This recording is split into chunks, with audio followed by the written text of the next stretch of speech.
একজন সাংসদ বলেছেন যে আদালতের নির্দেশের কারণে শেখ শাহজাহানকে গ্রেপ্তার করা যাচ্ছে না।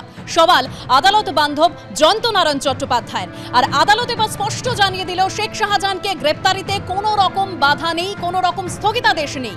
এ বিষয়ে গতকালই সাংসদ অভিষেক বন্দ্যোপাধ্যায় কি বলেছিলেন শোনাবো।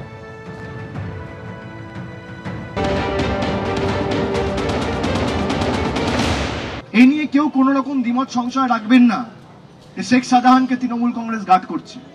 শেখ শাহজাহানকে যদি কেউ গার্ড করে, জুডিশিয়ারি গার্ড করছে। জুডিশিয়ারি স্টে তুলে দিক, তারপর যদি না করতে পারে একই প্রশ্ন আমার কাছে এসে করবে। কলকাতা হাইকোর্টের মাননীয় বিচারপতি জয় সেনগুপ্তর বেঞ্চ একটি অর্ডার দেয় যে একটা এসআইটি তৈরি হবে, যেখানে রাজ্য প্রশাসন, রাজ্য পুলিশের একজন কর্তা থাকবে, প্রতিনিধি থাকবে, এবং সিবিআই এর একজন প্রতিনিধি থাকবে।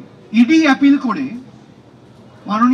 মাননীয় হাইকোর্টের প্রধান বিচারপতির বেঞ্চে অ্যাপিল করে তারা স্টে চায়, এবং ইডির অ্যাপিল অনুযায়ী কলকাতা হাইকোর্টের প্রধান বিচারপতির বেঞ্চ সেই স্টে মঞ্জুর করে।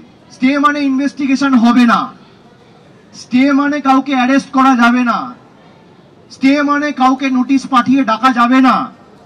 এটা কে করেছে? মমতা বন্দ্যোপাধ্যায়। এটা করেছে হাইকোর্টের বিচারপতি।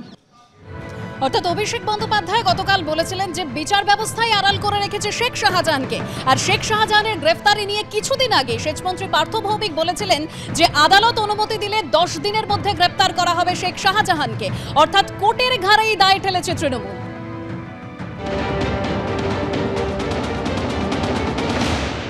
শাহজাহানের বিরুদ্ধে কেস করেছিল ইডি, এবং হাইকোর্টে একটা ঝলকনামা ছিল যেন শাহজাহানের ব্যাপারে রাজ্য পুলিশ কোনো হস্তক্ষেপ না করে।